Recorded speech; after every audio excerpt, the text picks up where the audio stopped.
যারা আমরা আল্লাহর কিতাবুল্লাহর অনুসারী, যারা আমরা রাসূলুল্লাহর উম্মত, কিতাবুল্লাহর অনুসারী, রাসূলুল্লাহর উম্মতদেরকে আবার সেই রাসূলুল্লাহর আদর্শ কিতাবুল্লাহর অনুসরণের মাধ্যমেই সমস্ত তন্ত্রমন্ত্রের কবর রচনার মধ্য দিয়ে নতুন বিশ্ব ব্যবস্থা গড়ে তুলতে হবে, নতুন বিশ্ব ব্যবস্থার জাগরণ ঘটাতে হবে।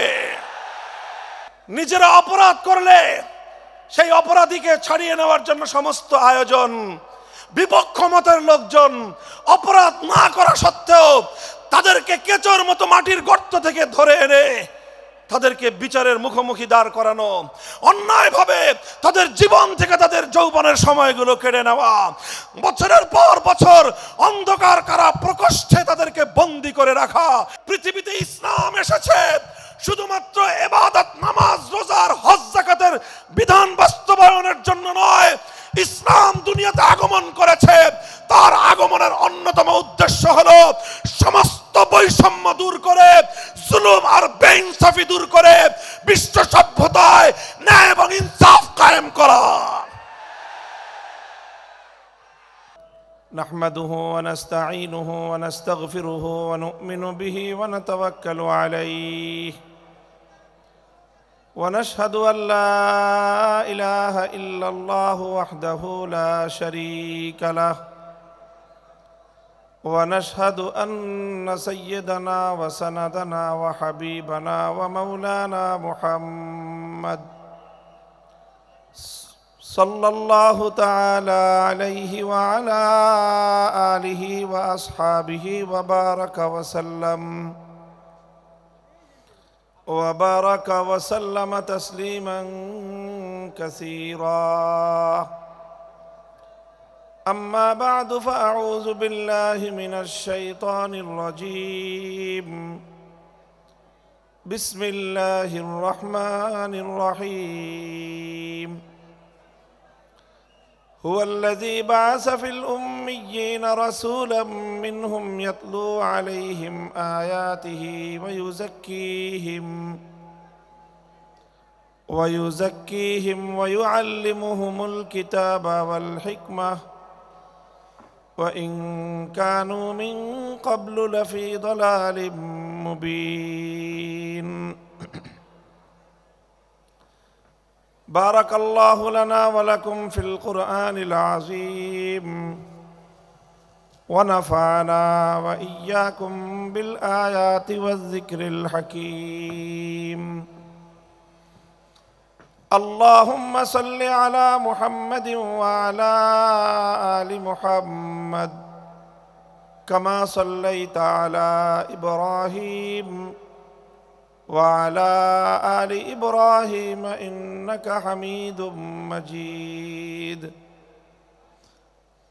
اللهم بارك على محمد وعلى آل محمد كما باركت على إبراهيم وعلى آل إبراهيم إنك حميد مجيد.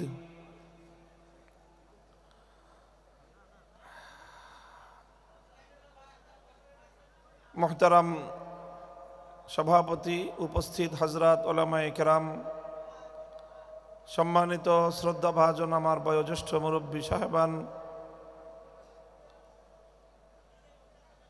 সমবেত ইসলাম প্রিয়, কোরআন প্রেমিক, নবী প্রেমিক, তাওহীদি মুসলমান ভাই ও বন্ধুগণ,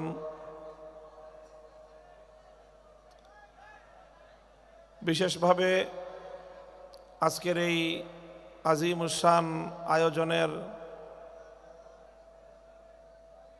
স্বপ্নদ্রষ্টা এবং কেন্দ্রীয় ব্যক্তিত্ব বিশিষ্ট চিকিৎসাবিদ জনাব ডাক্তার মহিউদ্দিন সাহেব এবং তার পরিবারের সদস্যবৃন্দ, আল্লাহ পাক রব্বুল আলামিনের অশেষ শুকরিয়া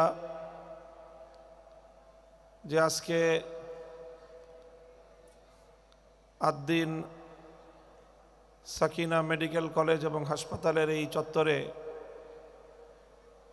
এই অঞ্চলের একটি গুরুত্বপূর্ণ আলোচিত তাফসীরুল কোরআন মাহফিলের আয়োজনে আমরা সমবেত হতে পেরেছি। রব্বে করিমের দরবারে কালেমাতুশ শুকরের হাদিয়া পেশ করি আলহামদুলিল্লাহ। 3 দিন ব্যাপী এই বিশাল আয়োজনের আজ প্রথম এবং উদ্বোধনী দিবস। ইতিপূর্বে আপনাদের সম্মুখে আমাদের আমন্ত্রিত মেহমান মোহতারাম মাওলানা আব্দুল হাই সাইফুল্লাহ আলোচনা করেছেন। আজকের এই আয়োজনের সভাপতি দক্ষিণবঙ্গের শীর্ষস্থানীয় ইসলামী বিদ্যার প্রাণকেন্দ্র দারুল উলুম খুলনার সম্মানিত মুহতামিম মহাপরিচালক হযরত মাওলানা মুশতাক সাহেব হাফিজাহুল্লাহ, তিনিও তার সভাপতির বক্তব্য রেখেছেন। এ পর্যায়ে আমিও আপনাদের সম্মুখে উপবিষ্ট হয়েছি, আদিষ্ট হয়েছি কোরআনে পাকের কিছু আলোচনা আপনাদের সম্মুখে উপস্থাপন করার জন্য। পবিত্র কোরআনে পাকের সূরাতুল জুমার একটি আয়াত আমি আপনাদের সম্মুখে তেলাওয়াত করেছি। একটি ঐতিহাসিক আয়াত, যে আয়াতের মধ্যে আল্লাহ পাক রব্বুল আলামিন বিশ্ব মানবতার মুক্তির দূত আল্লাহর প্রেরিত সর্বশ্রেষ্ঠ রসূল মুহাম্মদ সাল্লাল্লাহু আলাইহি ওয়াসাল্লামের আগমনের উদ্দেশ্য এবং পৃথিবীতে তার পালিত ঐতিহাসিক কর্মসূচি সম্পর্কে একটি ধারাবাহিক আলোচনা আল্লাহ এখানে করেছেন। এই আয়াতের আলোচনার মাধ্যমে আমরা বুঝতে পারব যে মহানবী মুহাম্মদুর রাসূলুল্লাহ সাল্লাল্লাহু আলাইহি ওয়াসাল্লাম তিনি যে এক বিপ্লব সাধন করেছিলেন। একটি অন্ধকার এবং জাহেলি যুগে তিনি মরুচারী এক জাতির নিকট আগমন করে সেই আরব্য মরুচারী অসভ্য বর্বর একটি জাতিকে পৃথিবীর ইতিহাসের সবচেয়ে উন্নত, সুসভ্য, সবচেয়ে আলোকিত জাতিতে পরিণত করেছেন, যারা শুধু আরব ভূখণ্ডেই নয়, পৃথিবীর এক প্রান্ত থেকে আরেক প্রান্ত পর্যন্ত আলোকবর্তিকা হয়ে সভ্যতার মশাল নিয়ে মানবতার দূত হয়ে পৃথিবীর দিকে দিকে তারা ছড়িয়ে পড়েছে এবং সারা বিশ্বময় সূচিত হয়েছে মানব সভ্যতার এক অনন্য জাগরণ। এই যে রাসূল আকরাম সাল্লাল্লাহু আলাইহি ওয়াসাল্লাম এমন একটি ঐতিহাসিক বিপ্লব সাধন করলেন, কিভাবে তিনি করলেন, কি ছিল তার কর্মপ্রক্রিয়া, কেমনভাবে তিনি এই সভ্যতার পরিবর্তন ঘটালেন, অন্ধকারে আলো ফোটালেন, বর্বরতার জায়গায় ইনসানিয়ত এবং মানবতার ফুল বাগিচা তৈরি করলেন, তার একটি ধারাবাহিক কর্মসূচির বিবরণ কোরআনে পাকের সূরাতুল জুমার মধ্যে আল্লাহ আলোচনা করেছেন। ঠিক একই ধরনের আরেকটি আয়াত সূরাতুল বাকারার মধ্যেও রয়েছে, কাছাকাছি আয়াত, সামান্য অগ্রপশ্চাতের একটু পার্থক্য সহ মূল কথাগুলো একইভাবে সূরাতুল বাকারার মধ্যেও আল্লাহ পাক কাছাকাছি আরেকটি আয়াত নাজিল করেছেন। সেখানেও আল্লাহ বলেছেন, রব্বানা ওয়াবআস ফীহিম রাসূলাম মিনহুম ইয়াতলু আলাইহিম আয়াতিকা ওয়া ইউআল্লিমুহুমুল কিতাবা ওয়াল হিকমাতা ওয়া ইউযাক্কিহিম ইন্নাকা আনতাল আজিজুল হাকীম। এই আয়াতটি অবতীর্ণ হয়েছে খলিলুল্লাহ ইব্রাহিম আলাইহিস সালাতু ওয়াস সালামের দোয়া হিসাবে, অর্থাৎ তিনি একটি দোয়া করেছিলেন আল্লাহর কাছে। সেই দোয়ার ভাষ্য আল্লাহ পাক রব্বুল আলামিন উদ্ধৃতি আকারে সূরাতুল বাকারার মধ্যে ইব্রাহিম আলাইহিস সালাতু ওয়াস সালামের ইতিহাস বর্ণনার প্রসঙ্গে আল্লাহ আলোচনা করেছেন। তাও আরেকটি ঐতিহাসিক প্রেক্ষাপটে আল্লাহর নির্দেশে ইব্রাহিম আলাইহিস সালাম তার সন্তান ইসমাইল আলাইহিস সালামকে নিয়ে সেই মক্কার পাহাড়ি প্রান্তরে একটি উপত্যকায় চারিদিকে পাহাড় পরিবেষ্টিত একটি জনমানবহীন, একটি অনুন্নত, অবহেলিত একটি অঞ্চলে, পাহাড়ি অঞ্চলে, পাথুরে অঞ্চলে আল্লাহর পক্ষ থেকে আদিষ্ট হয়েছিলেন আল্লাহর ঘর বাইতুল্লাহ নির্মাণ করার জন্য।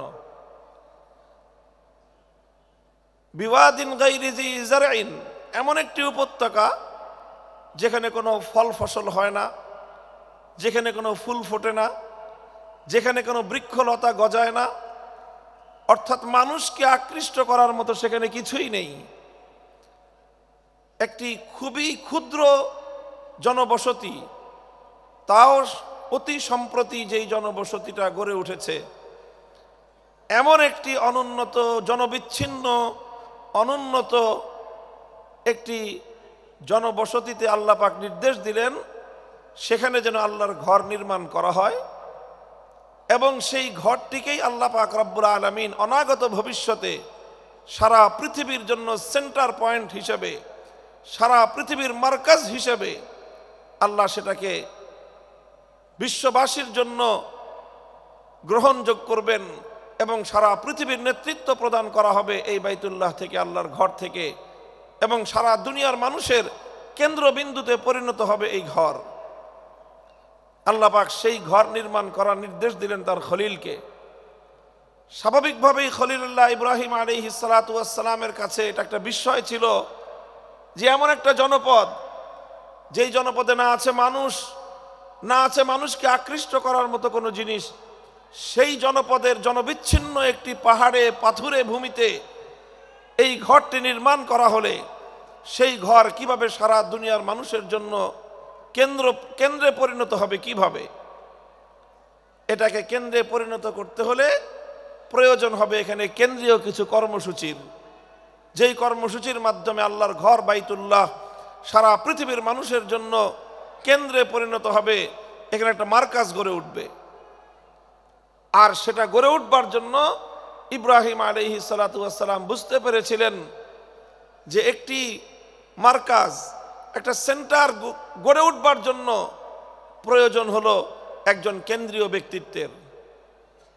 এই জন্য ইব্রাহিম আলাইহিস সালাতু ওয়াস সালাম আল্লাহর কাছে দোয়া করলেন বাইতুল্লাহ নির্মাণ করে, যে আল্লাহ, এই ঘর তোমার ঘর কাবা, এই কাবা সারা দুনিয়ার মানুষের কেন্দ্রবিন্দুতে যদি পরিণত হতে হয়, তাহলে এখানে তুমি এমন একজন মহামানব পাঠাও, যেই মহামানব তার কর্মসূচির মাধ্যমে সারা দুনিয়ার মানুষকে বাইতুল্লাহর দিকে আকৃষ্ট করবে, এবং বাইতুল্লাহর দিকে সারা পৃথিবীর মানুষের মন, মস্তিষ্ক এবং তাদের মনোযোগকে নিবিষ্ট করবে, আকৃষ্ট করতে পারবে। তখন ইব্রাহিম আলাইহিস সালাম আল্লাহর কাছে দোয়া করলেন, হে আল্লাহ, তুমি একজন মানুষ এখানে পাঠাও, একজন মহামানব তুমি পাঠাও, একজন রসুল তুমি পাঠাও, যেই রসুলের কিছু কর্মসূচির কথা ইব্রাহিম আলাইহিস সালাম উল্লেখ করেছেন। ইব্রাহিম আলাইহিস সালাম তার দোয়ার মধ্যে যেই রসুলের জন্য তিনি কামনা ব্যক্ত করেছেন, দোয়া করেছেন আল্লাহর কাছে, সেই রসুলের জন্য তিনি 4টি কর্মসূচি এবং 4টি বৈশিষ্ট্যের কথা উল্লেখ করেছেন।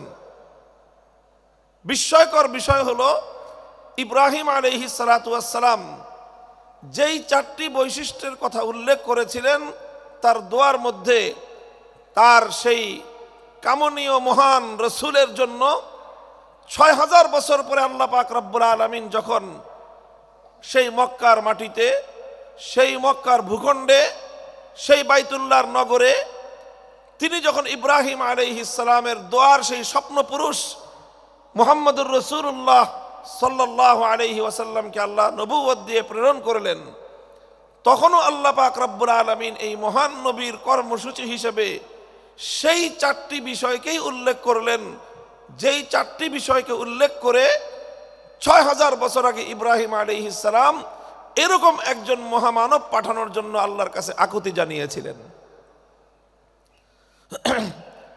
ইব্রাহিম আলাইহিস সালাম বলেছিলেন, রব্বানা ওয়াবআস ফীহিম রাসূলাম মিনহুম ইয়াতলু আলাইহিম আয়াতিকা ওয়া ইউআল্লিমুহুমুল কিতাবা ওয়াল হিকমাহ ওয়া ইউযাক্কিহিম ইন্নাকা আনতাল আজিজুল হাকীম। আমরা এখানে ধারাবাহিকভাবে ইব্রাহিম আলাইহিস সালামের দোয়া এবং ৬০০০ বছর পরে সেই দোয়ার স্বপ্ন প্রতিশ্রুত পুরুষ মুহাম্মদুর রাসূলুল্লাহ সাল্লাল্লাহু আলাইহি ওয়াসাল্লামের আগমনের প্রাক্কালে আল্লাহ পাক রব্বুল আলামিন সেই নবীর যেই কর্মসূচিগুলো উল্লেখ করেছেন, ধারাবাহিকভাবে সেই ৪টি কর্মসূচির আমরা আলোকপাত করব, আলোচনা করব। এটাই হলো আজকে আমার তাফসীরুল কোরআনের আলোচ্য বিষয়। প্রথম কর্মসূচির কথা আল্লাহ পাক বলেছেন। আরেকটি গুরুত্বপূর্ণ এখানে পয়েন্ট হলো আলোচনার, যেই ৪টি কর্মসূচির কথা ইব্রাহিম আলাইহিস সালামের দোয়ার মধ্যেও এসেছে এবং সেই দোয়ার বাস্তবায়ন যখন আল্লাহ ঘটিয়েছেন, কবুল করেছেন, কবুল করে তার বাস্তবায়ন ঘটানোর সময় নবীকে আল্লাহ পাঠিয়ে যেই কর্মসূচিগুলির কথা বলেছেন, ৪টি কর্মসূচি, এই ৪টি কর্মসূচি একটি বিষয়কে কেন্দ্র করে আবর্তিত হয়েছে, আর সেই বিষয়টি হলো মহাগ্রন্থ আল কোরআনুল কারীম। কোরআনকে কেন্দ্র করেই আল্লাহ নবীর বৈপ্লবিক সকল কর্মসূচি নিবিষ্ট হয়েছে, কেন্দ্রীভূত হয়েছে। মূল হলো কোরআন, কিতাবুল্লাহ। এই কিতাবুল্লাহকে কেন্দ্র করেই রাসূলুল্লাহ তিনি তার যাবতীয় কর্মসূচি পালন করেছেন, তিনি তার যাবতীয় কর্মকাণ্ড পরিচালনা করেছেন, তিনি তার বিপ্লব সাধন করেছেন। সুতরাং রাসূলুল্লাহর আনিত মহান বিপ্লবের কেন্দ্রীয় পয়েন্ট হলো, কেন্দ্রীয় বিষয় হলো কিতাবুল্লাহ। মুহতারাম হাজিরিন, আলোচনার শুরুতেই আমি স্পষ্ট ভাষায় বলে দিতে চাই এবং আমার সম্মুখে উপস্থিত লাখো জনতার এই মজমাকে আমি লক্ষ্য করে বলতে চাই, আজও যদি ঘুণে ধরা এই সমাজকে পরিবর্তন করতে হয়, একবিংশ শতাব্দীর আধুনিক শক্তিমান এই জাহেলিয়াত আর এই বর্বরতাকে যদি নির্মূল করে সত্যিকার মানবতার ফুলবাগান তৈরি করতে হয়, কিতাবুল্লাহকে কেন্দ্র করে রাসূলুল্লাহর আনিত অনুসৃত নীতি এবং আদর্শের মাধ্যমে সেটা সম্ভব। কাজে আমাদেরকে আবার, যারা আমরা আল্লাহর কিতাবুল্লাহর অনুসারী, যারা আমরা রাসূলুল্লাহর উম্মত, কিতাবুল্লাহর অনুসারী রাসূলুল্লাহর উম্মতদেরকে আবার সেই রাসূলুল্লাহর আদর্শ কিতাবুল্লাহর অনুসরণের মাধ্যমে সমস্ত তন্ত্রমন্ত্রের কবর রচনার মধ্য দিয়ে নতুন বিশ্ব ব্যবস্থা গড়ে তুলতে হবে, নতুন বিশ্ব ব্যবস্থার জাগরণ ঘটাতে হবে। মুহতারাম হাজিরিন, রাসূল আকরাম সাল্লাল্লাহু আলাইহি ওয়াসাল্লাম যেই ৪ কর্মসূচির মাধ্যমে পৃথিবীর আমূল পরিবর্তন ঘটিয়েছিলেন, আমি আবারও স্মরণ করিয়ে দিচ্ছি। নবীজির ৪টি কর্মসূচিরই কেন্দ্রবিন্দু ছিল কোরআন, কিতাবুল্লাহ। কিতাবুল্লাহকে কেন্দ্র করে রাসূলুল্লাহর সারা জীবনের সমস্ত দায়িত্ব পালিত হয়েছে। প্রথম দায়িত্ব ছিল আল্লাহর পয়গম্বরের, রব্বানা ওয়াবাস ফীহিম রাসূলাম মিনহুম ইয়াতলু আলাইহিম আয়াতিক। ১ নম্বর দায়িত্ব ছিল আল্লাহর মহান কিতাব কিতাবুল্লাহ, কোরআনে কারীমকে তেলাওয়াত করে শোনানো, কোরআনের তেলাওয়াতের সুমধুর ঝংকার তুলে এই মানবতার হৃদয় গহীনের মধ্যে, মানুষের হৃদয় গহীনে বিপ্লবের বীজ অঙ্কুরিত করা, বিপ্লবের বীজ রোপণ করা, জাহেলিয়াতের বিরুদ্ধে আলোর বিচ্ছুরণ ঘটানোর জন্য অন্ধকারের কুহেলিকা ভেদ করে আলোর বিচ্ছুরণ ঘটানোর জন্য মুহাম্মদুর রাসূলুল্লাহ সাল্লাল্লাহু আলাইহি ওয়াসাল্লাম সর্বপ্রথম যেই কর্মসূচি আল্লাহর পক্ষ থেকে প্রাপ্ত হলেন, সেই কর্মসূচির নাম হলো তেলাওয়াতে কিতাবুল্লাহ তথা আল্লাহর কোরআনে পাকের তেলাওয়াতের মূর্ছনার মাধ্যমে, কোরআনে পাকের তেলাওয়াতের ঝংকারের মাধ্যমে সমস্ত জাহেলিয়াত এবং অন্ধকারের ভীত শুদ্ধ প্রকম্পন তৈরি করা। প্রথম দায়িত্ব ছিল তেলাওয়াতে কিতাবুল্লাহ, আল্লাহর কোরআনের তেলাওয়াত, কোরআনের রিসাইটিং, কোরআনের রিডিং পড়া, কোরআনের পাঠ। এক কথায় বলতে গেলে তেলাওয়াত কিতাবিল্লাহ। আমাদেরকে খুব ভালো করে বুঝতে হবে বিষয়টা, যে কোরআনে পাকের তেলাওয়াত এটা একটা স্বয়ং সম্পন্ন কর্মসূচি। বিপ্লবের, আল্লাহর নবীর এই মহান পরিবর্তন, এই ইনকিলাব, এই বিপ্লবের মূল এবং সর্বপ্রথম বুনিয়াদী কর্মসূচি ছিল আল্লাহর কোরআনের তেলাওয়াত। কোরআনে পাকের তেলাওয়াত এটি একটি, আবারও বলছি, স্বয়ং সম্পন্ন কর্মসূচি। স্বয়ং সম্পন্ন কর্মসূচির অর্থ হলো যে কোরআনের তেলাওয়াত করাটাই একটা লক্ষ্য বস্তু। এমনকি একজন মানুষ যদি কোরআনের অর্থ নাও বুঝে, কোরআনের অর্থ যদি সে নাও বুঝে, তবুও কোরআনে পাকের তেলাওয়াত এর যে গুরুত্ব, এর যে তাৎপর্য বিন্দু পরিমাণ ক্ষুণ্ণ হয় না। কোরআনের তেলাওয়াত এটাই আল্লাহ রসুল সাল্লাল্লাহু আলাইহি ওয়াসাল্লামের একটি পূর্ণাঙ্গ কর্মসূচি ছিল।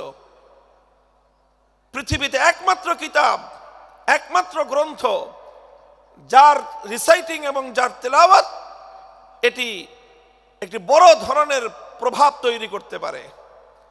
পৃথিবীর অন্য কোন গ্রন্থ, অন্য কোন কিতাবের অর্থ না বুঝে পাঠ করা, অর্থ না বুঝে সেটি পড়া, এর কোনো প্রভাব নাই। সেটা যে কোনো বিষয়বস্তুর গ্রন্থ হোক, বই হোক।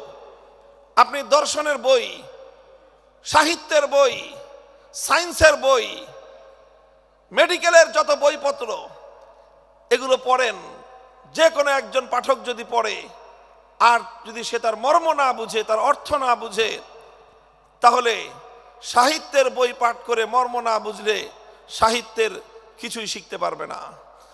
দর্শনের বই না বুঝে পড়লে কোনো লাভ নাই। সায়েন্স, বিজ্ঞানের বই না বুঝে পড়লে কোনো লাভ নাই। মেডিকেলের বই না বুঝে পড়লে কোনো উপকারিতা হবে না, এক্সেপ্ট আল কোরআনুল করিম। পৃথিবীতে একমাত্র কিতাব কোরআনে পাক, যে কোরআন না বুঝে পড়লেও সেই কোরআন মানুষের হৃদয়ের মধ্যে তার অ্যাকশন এবং তার প্রভাব তৈরি করে থাকে। কোরআনে পাকের তেলাওয়াতের মধ্যে আল্লাহ পাক রব্বুল আলামিন সেই মাহাত্ম্য রেখেছেন, সেই তাৎপর্য রেখেছেন। আমরা তাফসীর, হাদিস, তাফসীর এবং সিয়ারুস সাহাবা, সাহাবায়ে কেরামের জীবনীতে তার অসংখ্য দৃষ্টান্ত খুঁজে পাই। আবু বকর সিদ্দিক রাদিয়াল্লাহু তাআলা আনহুর জীবনীতে, ইতিহাসের কিতাবে একটি ঘটনা লিপিবদ্ধ হয়। হযরত আবু বকর রাদিয়াল্লাহু আনহু একবার তিনি মক্কা ছেড়ে চলে যাচ্ছেন। পথিমধ্যে আরবের একজন প্রভাবশালী গোত্রীয় নেতা, প্রধান, ইবনুদ দাগিনাহ তার নাম, তার সঙ্গে দেখা। ইবনুদ দাগিনা জিজ্ঞাসা করলেন, আবু বকর কোথায় যাও? তিনি বললেন যে মক্কায় আর আমার থাকার উপায় নেই। মক্কার মানুষ আমাকে চরম উত্ত্যক্ত করেছে, আমাকে অনেক আমার অমর্যাদা করেছে, আমার উপর নির্যাতন চালিয়েছে, কাজে আমি আর মক্কায় থাকবো না, আমি মক্কা ছেড়ে চলে যাচ্ছি। ইবনুদ দাগিনা বলল যে আবু বকর, তোমার মতো মানুষ যদি মক্কা থেকে চলে যায়, তোমার মতো সোনার মানুষ, তোমার মতো নরম এবং মানুষের কল্যাণকামী মানুষ, পরোপকারী একজন মানুষ যদি মক্কা থেকে চলে যায়, তাহলে মক্কার জন্য এটা একটা কলঙ্কের জনক অধ্যায় হবে। আরবের লোকেরা বলবে যে মক্কার মানুষ ভালো না, আবু বকরের মতো একজন সোনার মানুষ তাদের সাথে থাকতে পারে না। সুতরাং তোমার মক্কা ছেড়ে চলে যাওয়া চলবে না, তুমি আমার সাথে চলো। আমি দায়িত্ব গ্রহণ করছি যে মক্কায় তোমাকে কেউ কোনো ধরনের ডিস্টার্ব করবে না, তোমাকে কেউ উৎপাত করবে না, আমি তার দায়িত্ব নিচ্ছি। ইবনুদ দাগিনা আবু বকর সিদ্দিক রাদিয়াল্লাহু তাআলা আনহুকে নিয়ে মক্কায় আসে। মক্কার লোকজনদেরকে ডাক দিয়ে বলে, তোমরা আবু বকরের সঙ্গে কেন দুর্ব্যবহার করো? কেন তোমরা আবু বকরকে উত্ত্যক্ত করো? কেন তার উপর নির্যাতন চালাও? আবু বকর যদি তোমাদের মক্কা ছেড়ে চলে যায়, সেটা হবে মক্কার মানুষের জন্য, মক্কার জন্য চরম অসম্মানের একটা বিষয়, মক্কার বাসীর জন্য এটা হবে একটা বদনামের কারণ। সুতরাং আবু বকরকে তোমরা উত্ত্যক্ত করো না, তাকে তোমরা নির্যাতন চালিও না, আবু বকরকে তার মতো মক্কায় থাকতে দাও। কারণ আবু বকর তো কোনো মানুষের ক্ষতি করে না, মানুষের কল্যাণ করে। নিজে আহার না খেয়ে অনাহারী মানুষের মুখে আহার তুলে দেয়, মানুষের সে কল্যাণ সাধন করে। মক্কার লোকেরা তখন জবাব দিল যে আবু বকর যদি মক্কায় থাকতে চায় থাকুক, আমাদের কোনো আপত্তি নাই। এমনকি আবু বকর আমাদের বাপ দাদার ধর্ম ত্যাগ করে মুহাম্মাদের ধর্ম গ্রহণ করেছে, এই ব্যাপারেও আমরা আর আপত্তি করব না। মুহাম্মাদের ধর্ম ত্যাগ শুধু গ্রহণ করেছে তাই নয়, বরং সে মুহাম্মাদের ধর্ম মানুষের মধ্যে প্রচার করবার জন্য কাজ করে, সেটাও না হয় আমরা মেনে নিলাম। কিন্তু আবু বকরকে যদি মক্কায় থাকতে হয় আমাদের শুধুমাত্র একটি শর্ত মানতে হবে। আবু বকর আল্লাহর কোরআনের তেলাওয়াত করে, কালামুল্লাহ শরীফের তেলাওয়াত করে, সে তেলাওয়াত করুক, সেটাতেও আমরা বাধা দিব না। কিন্তু শুধুমাত্র আমাদের একটা শর্ত মানতে হবে, আবু বকরকে কোরআনের তেলাওয়াত করতে হবে তার ঘরের দুয়ার বন্ধ করে, ঘরের ভিতরে। ঘরের দুয়ার খুলে উঠোনে দাঁড়িয়ে, উন্মুক্ত প্রান্তরে দাঁড়িয়ে আবু বকর আল্লাহর কোরআন তেলাওয়াত করে, এটা করতে পারবে না। ইবনুদ দাগিনা জিজ্ঞাসা করলো কারণ কি? ঘরটারও মালিক আবু বকর, ঘরের যে উঠোন সেই উঠোনের মালিকও আবু বকর। ঘরের উঠোনে, ঘরের বাইরে দাঁড়িয়ে, বারান্দায় দাঁড়িয়ে যদি আবু বকর তেলাওয়াত করে তোমাদের সমস্যা কোথায়? মক্কার লোকেরা তখন জবাব দিল যে আবু বকর যখন ঘরের বাইরে উন্মুক্ত উঠোনে দাঁড়িয়ে আবেগ মাখা কণ্ঠে আল্লাহর কোরআনে পাকের তেলাওয়াত করতে থাকে, তখন আবু বকর সিদ্দিকের এই কোরআনের তেলাওয়াত এটা মন্ত্রমুগ্ধের মতো, এটা চুম্বকের মতো আমাদের মানুষগুলোকে আকর্ষণ করতে থাকে। এমনকি আমরা ঘরের মধ্যে আমাদের ছোট্ট ছোট্ট শিশুদেরকে পর্যন্ত দড়ি দিয়ে বেঁধে রাখতে পারি না। বাদ ভাঙ্গা জোয়ারের মতো আবু বকরের কোরআনের তেলাওয়াত এটা লোহাকে যেমন চুম্বক আকর্ষণ করে টেনে নেয়, আবু বকরের তেলাওয়াতে কোরআন এভাবেই আমাদের ছোট ছোট শিশু বাচ্চাদেরকে, আমাদের ছোট ছোট শিশুদেরকে পর্যন্ত আবু বকরের দিকে, কোরআনের তেলাওয়াতের দিকে আকৃষ্ট করে টেনে নিয়ে আসে। কোরআন তেলাওয়াত করুক, আপত্তি নাই, কিন্তু এমন ভাবে তেলাওয়াত করতে হবে যেন আমাদের মানুষের কর্ণকুহরে কোরআনের তেলাওয়াতের আওয়াজ পৌঁছতে না পারে। মুহতারাম হাজিরিন, ইতিহাস বলে এভাবেই শুধু আল্লাহর কোরআনের তেলাওয়াত এটাই সর্বপ্রথম মক্কার কায়েমি স্বার্থবাদীদের জাহিলিয়াতের বীজ শুদ্ধ কাঁপিয়ে দিয়েছিল। কোরআনের তেলাওয়াতের মধ্যে আল্লাহ পাক রব্বুল আলামিন সেই অ্যাকশন এবং সেই প্রভাব রেখে দিয়েছেন, সেই তাসির রেখে দিয়েছেন। বলেন সুবহানাল্লাহ। আজ কোরআনে পাকের তেলাওয়াত আমরা ছেড়ে দিয়েছি, ভুলে গিয়েছি। খুবই স্বল্প পরিমাণ মানুষ উম্মতের মধ্য থেকে আল্লাহর কোরআনে পাকের বিশুদ্ধ তেলাওয়াত করতে পারে। কোরআনের সেই তেলাওয়াতের সেই পরিবেশ আবার জিন্দা করা চাই। যারা ইসলামী সমাজ গঠন করতে চায়, যারা জাহিলিয়াতকে দূর করে, অন্ধকারকে তিরোহিত করে আলোক বর্তিকা প্রজ্বলিত করতে চাই, দিকে দিকে মানুষের কানে কানে প্রতিটি ঘরে ঘরে আল্লাহর কোরআনের তেলাওয়াতের সুরের মূর্ছনায় এই জাহিলিয়াতের কবর রচনা করবার বিপ্লব শুরু করতে হবে।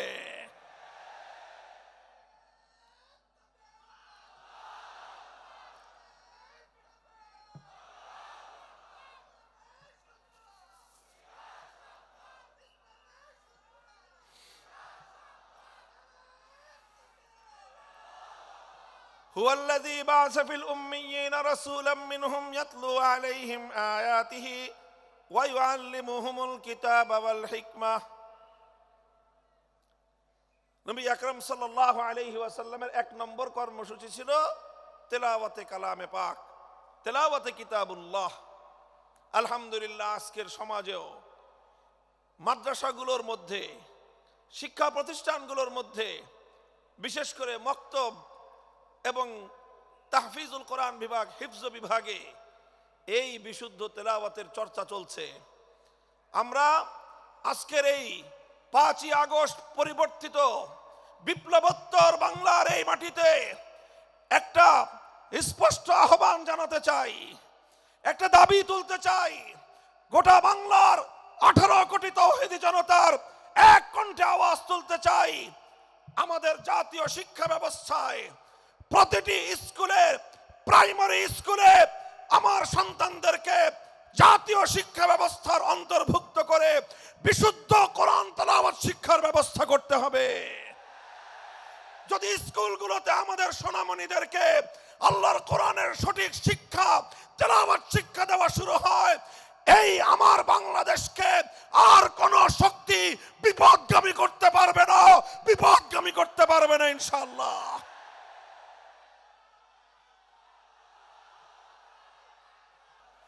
এদেশের মুসলমানদের ট্যাক্সের পয়সা দিয়ে রাষ্ট্রীয় অর্থে আমাদের সন্তানদের শিক্ষা ব্যবস্থা পরিচালিত হয়। সেই শিক্ষা ডারউইনের মতবাদ শেখানো হবে।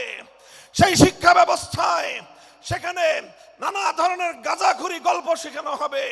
সেখানে বিবর্তনবাদের মতো চরম বিতর্কিত অগ্রহণযোগ্য মতবাদ শিক্ষা দেওয়ার নামে সভ্য যুগে অসভ্যতা এবং বর্বরতার শিক্ষা দেওয়া হবে।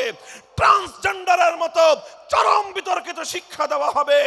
সেখানে বৈষম্যের মতো এই সকল শিক্ষা দীক্ষার মাধ্যমে একটি অসভ্য পাশ্চাত্যের উলঙ্গ অর্থ উলঙ্গ সমাজ তৈরি করার যে অপচেষ্টা নতুন বাংলাদেশ সেটা বরদাস্ত করবে না, সেটা বরদাস্ত করা যাবে না।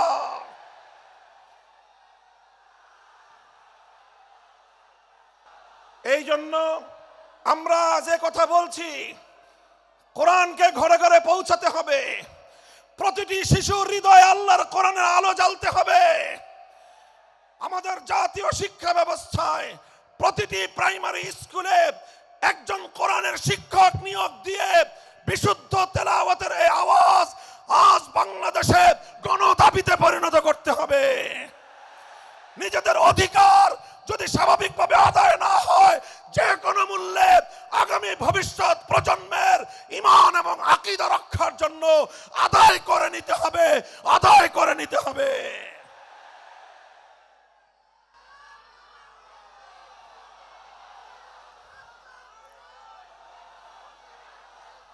মুহতারাম হাজিরিন, এখানে বিভিন্ন শ্রেণী পেশার মানুষ রয়েছেন। আইন শৃঙ্খলা রক্ষাকারী বাহিনীর ভাইরা রয়েছেন, গোয়েন্দা সংস্থার লোকেরা রয়েছেন, এখানে বিভিন্ন শিক্ষা প্রতিষ্ঠানের শিক্ষক শিক্ষিকা মহোদয় রয়েছেন, অনেক শিক্ষা প্রতিষ্ঠানের পরিচালক মণ্ডলীর সদস্যরা রয়েছেন। আপনারা সকলেই বিবেচনা করে দেখুন যে এত কিছু শিক্ষা দেওয়া হয়, এতগুলো সাবজেক্ট পড়ানো হয়, এত শিক্ষক শিক্ষিকা জাতীয় শিক্ষা ব্যবস্থার শিক্ষাঙ্গনগুলোতে রাষ্ট্রীয়ভাবে প্রতিপালিত হয়, তাদের সকলের আয়োজন হয়, অথচ কোটি কোটি কচি কাঁচা শিক্ষার্থীদের জন্য জাতীয় শিক্ষা ব্যবস্থায় আল্লাহর কোরআনের বিশুদ্ধ তেলাওয়াতটুকু শিক্ষা দেওয়া হলো না। একটি মুসলিম জাতি হিসেবে আমাদের জন্য এর চেয়ে দুঃখজনক, এর চেয়ে লজ্জাজনক আর কোনো বিষয় থাকতে পারে না। এমন বাংলাদেশ দেখার জন্য শরীয়তুল্লাহরা রক্ত দেয় নাই, এমন বাংলাদেশ দেখার জন্য তিতুমিররা বাঁশের কেল্লা গড়ে নাই। আমাদেরকে অনেক বঞ্চিত করা হয়েছে, আমাদেরকে বিপদগামী করার জন্য জাতীয় আন্তর্জাতিক আভ্যন্তরীণ এবং বহির শত্রুরা একযোগে অনেক ষড়যন্ত্র করেছে। এবার সমস্ত ষড়যন্ত্রের জাল ছিন্ন করবার সময় এসেছে। আমরা সকলেই যদি যার যার জায়গা থেকে এই আওয়াজ উঠাই যে সব শিক্ষা থাকতে পারবে, সমস্ত কিছু শিখবে আমাদের শিক্ষার্থীরা, প্রাইমারি লেভেলে অন্তত বিশুদ্ধ তেলাওয়াতের শিক্ষা থাকবে না কেন? আল্লাহ পাক রব্বুল আলামিন আমাদের এই ঈমানি দাবি উপলব্ধি করে এই রাষ্ট্র ব্যবস্থাকে যথাযথ পদক্ষেপ গ্রহণ করার তৌফিক দান করুন। এটা ছিল প্রথম কর্মসূচির কথা বলছিলাম। ইয়াতলু আলাইহিম আয়াতিক, এমন একজন পয়গম্বর যেই পয়গম্বরের প্রথম কর্মসূচি হবে আল্লাহর কোরআনকে তেলাওয়াত করে শোনানো, কোরআনে পাকের রিসাইটিং, কোরআনের পাঠ, কোরআনের রিডিং পড়ে শোনানো। এটাই হলো একটা বৈপ্লবিক কর্মসূচি। রাসূল আকরাম সাল্লাল্লাহু আলাইহি ওয়াসাল্লামের দ্বিতীয় কর্মসূচির কথা আল্লাহর কোরআন বলছে, ওয়ায়ুআল্লিমুহুমুল কিতাব, যে কোরআনের তেলাওয়াত হলো, যে কোরআন পড়ে শোনানো হলো, এক নম্বর কর্মসূচির মাধ্যমে কোরআনকে তেলাওয়াত করে মানুষের কানে কানে পৌঁছে দেয়া হলো। এরপরে দ্বিতীয় কর্মসূচির শুরু হলো। দ্বিতীয় কর্মসূচিটা হলো ওয়ায়ুআল্লিমুহুমুল কিতাব, যেই কোরআনকে তুমি তেলাওয়াত করেছো, ওগো আমার নবী, এবার এ জাতিকে তুমি কোরআনে পাকের মর্ম বোঝাও, কোরআনের অর্থ বোঝাও, কোরআনের উদ্দেশ্য বোঝাও, কোরআনের ব্যাখ্যা বোঝাও। তাফসীরের মাধ্যমে মানুষের কাছে আল্লাহর মেসেজ এবং আল্লাহ পাকের পয়গামগুলো বিশ্ব মানব জাতির কাছে তুলে ধরো। রাসূল আকরাম সাল্লাল্লাহু আলাইহি ওয়াসাল্লামের দ্বিতীয় দফা কর্মসূচির শিরোনাম হলো তালিমুল কিতাব, অর্থাৎ আল্লাহর কিতাবের মর্ম এবং তার ব্যাখ্যা শিক্ষা প্রদান করা। আল্লাহর নবী পবিত্র কোরআনে পাককে এভাবেই ব্যাখ্যা করে শিখিয়েছেন, মানুষকে বুঝিয়েছেন, কোরআনের অর্থ বুঝিয়েছেন। কোরআনের এক একটা শব্দ শব্দ করে আল্লাহর নবী এই উম্মতের সামনে তার মর্ম ব্যাখ্যা করেছেন। আল্লাহর নবী কোরআনে পাককে বোঝাতে গিয়ে যেই কথাগুলো বলেছেন, কিয়ামত পর্যন্ত আল্লাহর নবীর সেই কথাগুলোই হাদিসে রাসূল হিসেবে উম্মতে মুহাম্মাদিয়ার কাছে সংরক্ষিত এক মহান মূল্যবান আমানত। তিনি কোরআন শিক্ষা দিয়েছেন, কোরআনের মর্ম বুঝিয়েছেন, কোরআনের ব্যাখ্যা বুঝিয়েছেন। আল্লাহ পাক রব্বুল আলামিন মানব জাতিকে লক্ষ্য করে কি মেসেজ পাঠিয়েছেন, কি বার্তা তিনি দিয়েছেন, সেই বার্তা আর আল্লাহর সেই পয়গামগুলো নবী আকরাম সাল্লাল্লাহু আলাইহি ওয়াসাল্লাম মানুষকে বুঝিয়েছেন। এটা হলো আল্লাহর নবীর 2 নম্বর কর্মসূচি। 1 নম্বর কর্মসূচির শিরোনাম হলো তেলাওয়াতে কিতাব। সবাই বলেন, 1 নম্বর কর্মসূচি হলো তেলাওয়াতে কিতাব। বলেন, 1 নম্বর কর্মসূচি কি? 2 নম্বর কর্মসূচি হলো তালিমে কিতাব। বলেন, 2 নম্বর কর্মসূচি কি? তালিমে কিতাব। 1 নম্বর ছিল তেলাওয়াতে কিতাব, 2 নম্বর হলো তালিমে কিতাব। তেলাওয়াতে কিতাবের অর্থ হলো শুধু কোরআন পড়া, বুঝুক বা না বুঝুক কোনো সমস্যা নাই, বুঝে পড়লেও সওয়াব হবে, না বুঝে পড়লেও সওয়াব হবে, বুঝে পড়লেও হৃদয়ে প্রভাব তৈরি করবে, না বুঝে পড়লেও হৃদয়ে প্রভাব তৈরি করবে।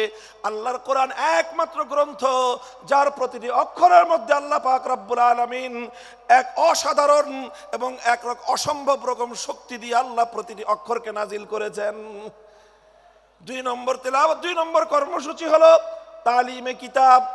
1 নম্বর কর্মসূচির মাধ্যমে যে কোরআনকে তেলাওয়াত করা হলো, 2 নম্বর কর্মসূচির মাধ্যমে এবার সেই কোরআনের মর্ম এবং তার ব্যাখ্যা শিক্ষা দেওয়া হবে। আল্লাহর রাসূল সাল্লাল্লাহু আলাইহি ওয়াসাল্লাম উম্মতকে 23 বছরে একটা একটা অক্ষর করে তার মর্ম শিক্ষা দিয়েছেন। সাহাবায়ে কেরাম আল্লাহর নবীর কাছ থেকে কোরআনের মর্মগুলো শিখেছেন শুধুমাত্র আরবি ভাষার মাধ্যমে। আরবের সাহাবীরা আল্লাহর কোরআনকে যথাযথ বুঝতে পারেন নাই, আরবি ভাষার মাধ্যমে অনেক জায়গায় তারা উল্টো বুঝেছেন। আল্লাহর উদ্দেশ্য তারা উদ্ধার করতে পারেননি, আল্লাহর মর্ম তারা উপলব্ধি করতে পারেননি। বরং আল্লাহর কোরআনের অর্থ বুঝতে গিয়ে সাহাবায়ে কেরামকে, আরবের মানুষকে প্রতিটি পদে পদে আল্লাহর পয়গম্বর মুহাম্মদুর রাসূলুল্লাহ সাল্লাল্লাহু আলাইহি ওয়াসাল্লামের দ্বারস্থ হতে হয়েছে। আর আল্লাহর নবী প্রতিটি আয়াতকে উম্মতের সামনে এভাবে ব্যাখ্যা করে করে বুঝিয়ে দিয়েছেন। বুঝা গেল কথা? আপনারা রিপ্লাই দিয়েন, কথা বুঝতে পারলেন? তাহলে কোরআনে পাকের রাসূলুল্লাহ সাল্লাল্লাহু আলাইহি ওয়াসাল্লামের 1 নম্বর কর্মসূচি ছিল তেলাওয়াতে কিতাব। 2 নম্বর কর্মসূচি কি ছিল? তালিমে কিতাব। কি ছিল?